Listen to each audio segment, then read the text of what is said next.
Olá, Olá! Hoje no Pingo de História, nós vamos entrevistar o formado em Ciências Sociais pela Universidade Federal Fluminense Aloysio Palmar.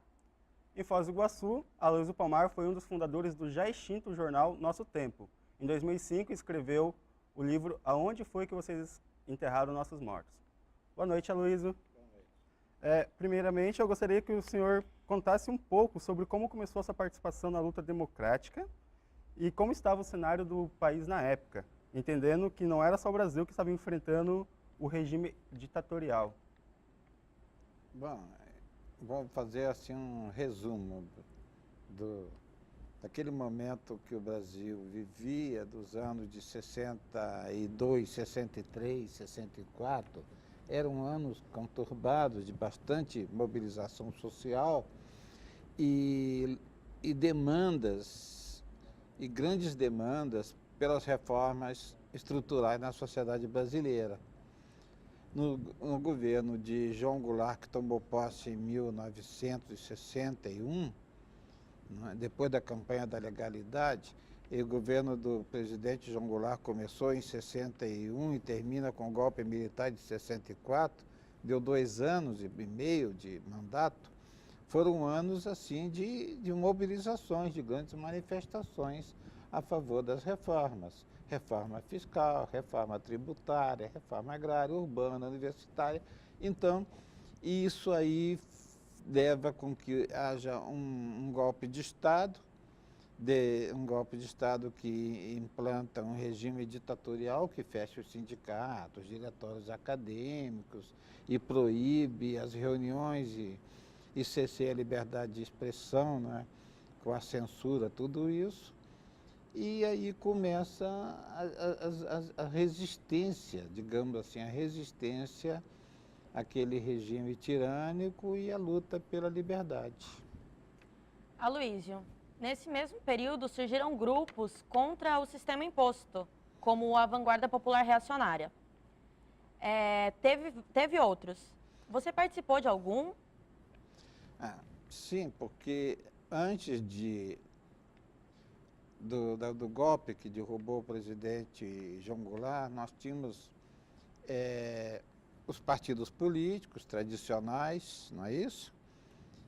E no campo da esquerda, a Ação Popular, de origem da esquerda católica, a Política Operária, que era um grupo teórico marxista, basicamente de Minas Gerais, o Partido Comunista Brasileiro, que era muito grande, muito extenso, que dominava o cenário político da esquerda, e estava surgindo o PCdoB ainda muito pequenininho, e logo em seguida, com a implantação da ditadura, surgem as organizações revolucionárias que fizeram opção pela luta armada. Foram muitas organizações, são dezenas de organizações da resistência democrática.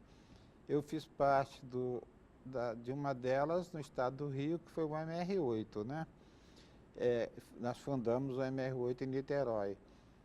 E em 1971, eu entro na Vanguarda Popular Revolucionária, que foi uma das organizações também da resistência. E quantas vezes o senhor foi preso? Assim, quais foram os motivos que eles alegaram? Sim. Bom, na resistência eu atuei muito, né? Já tive uma primeira prisão preventiva decretada pelo Tribunal Militar do Rio de Janeiro, quando um desses grupos, que são os Comandos de Libertação Nacional, quando caiu uma célula do Colina, que era o Comando de Libertação Nacional, eu estava assim com eles e sempre junto, e quando houve essas prisões do Grupo Colina, foi decretada a minha prisão preventiva, mas eu não fui preso porque eu já estava no Paraná, né? Eu vim para o Paraná talvez um pouco por esse motivo, né? Porque eu era buscado no Rio, né? E fui preso 2 vezes, né? 2 processos, 2 inquéritos policiais militares. 2 vezes eu foi levado ao Tribunal Militar. Uma vez no Paraná, outra vez no Rio de Janeiro. No Paraná, um inquérito do Exército e no Rio de Janeiro, inquérito da Marinha. Agora nós vamos num breve intervalo comercial. Em 1 minuto nós voltamos com a história do Aloysio Palmar, um dos pioneiros da comunicação em Foz do Iguaçu. Aguarde.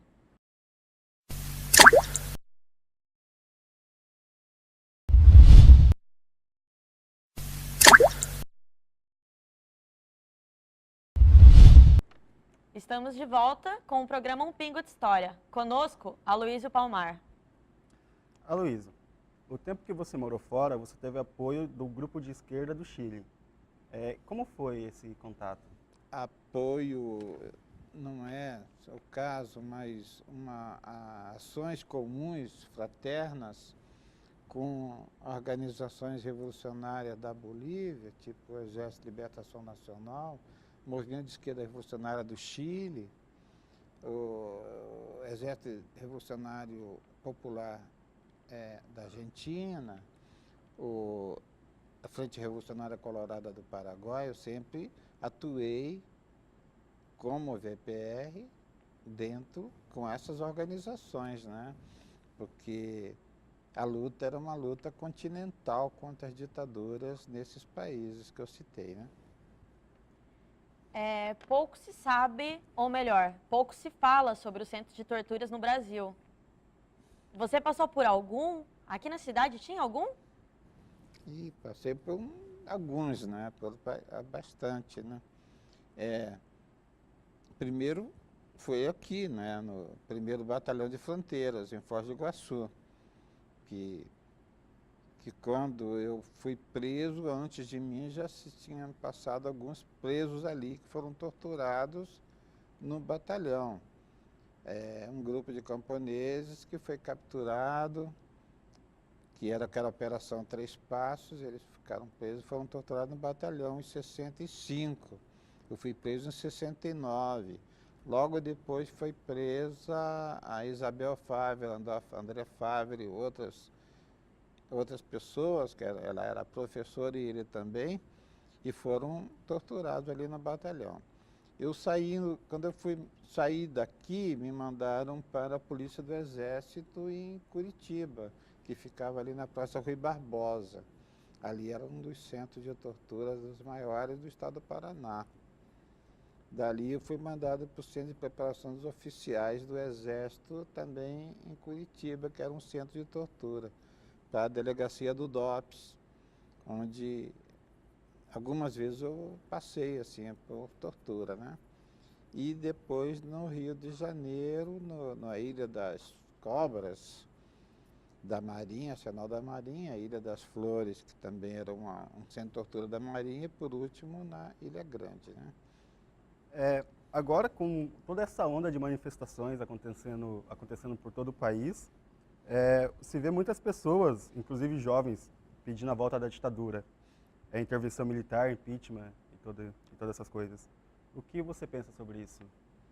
Eu acho que nós, depois de todos esses anos, né, de redemocratização, não chegamos, falhamos em relação à pedagogia da libertação, do ensinamento dos direitos e das violações, né? Ou seja, houve uma falha em relação a se dar a conhecer o que aconteceu no Brasil durante os 21 anos de ditadura, por um lado. Por outro lado, o descontentamento é normal e deve haver, porque é do contraditório que surgem as boas ideias, e é necessário fazer pressão sobre os governantes para as conquistas das demandas. Sem pressão não se conseguem as coisas, ainda mais, e o sistema democrático está aí para isso mesmo, né? Para as pessoas irem para a rua e clamar por aquelas suas necessidades. E E nós temos um processo eleitoral muito bom no Brasil, interessante, que cada 4 anos podemos mudar nossos governantes e é necessário, então, também que as pessoas aprendam a conviver democraticamente, a esperar o momento de tal, não sei o quê, né, de votar, aprender a conviver com a democracia. E é muito importante, porque a conquista da democracia foi dolorosa em nosso país, né? E é necessário preservar esse momento de liberdade que nós temos no país. O nosso programa Pingo de História fica por aqui. Muito obrigada, Luiz, pela sua participação e uma boa noite. Muito obrigado, senhora Luísa. Então, obrigado a vocês pelo convite.